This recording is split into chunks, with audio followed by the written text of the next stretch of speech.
जय हो भारत का संविधान। जरंगे झोडपो दुसरी ही पत्रकार परिषद। जरंगे झोडपो ही दुसरी पत्रकार परिषद। आपल्या सगळ्यांचं स्वागत।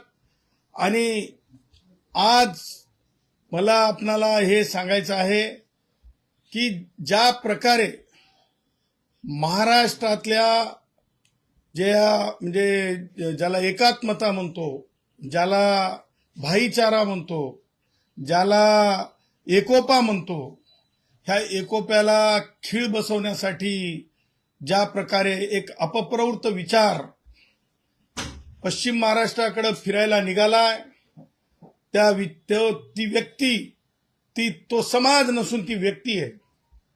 अशा व्यक्तीचं नाव आहे मनोज जरंगे।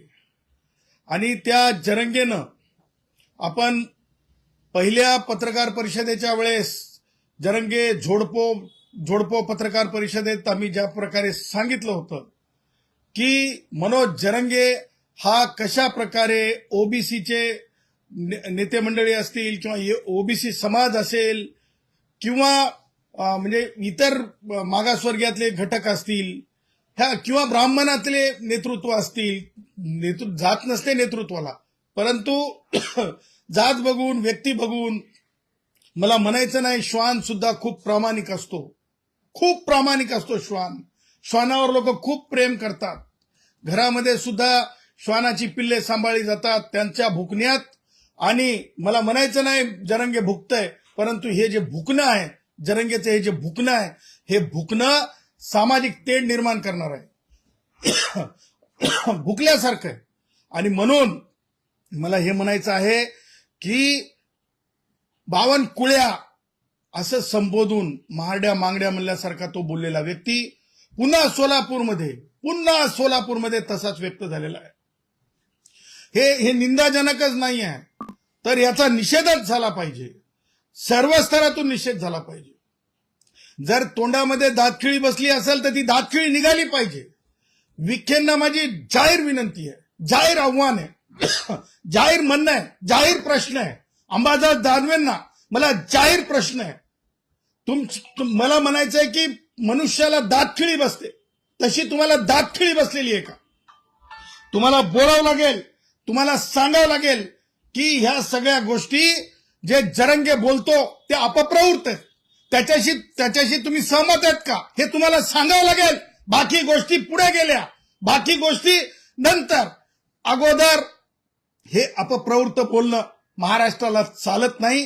त्याची निंदा जर तुम्ही करत नसाल, एकनाथ शिंदे साहेब आपण सन्माननीय उपमुख्यमंत्री आहात, मला म्हणायचं नाही की दातखिळी आहे का तुम्हाला, मला म्हणायचं नाही की तुम्ही मुख गिळलंय काय, परंतु तुम्ही व्यक्त होणं, जेव्हा मनुष्य असतंय, जेव्हा अपप्रवृत्त समोर दिसतंय तेव्हा व्यक्त होणं आवश्यक असते। आणि व्यक्त न होणे स्पष्टपणे म्हणजे मुखसंमती आहे।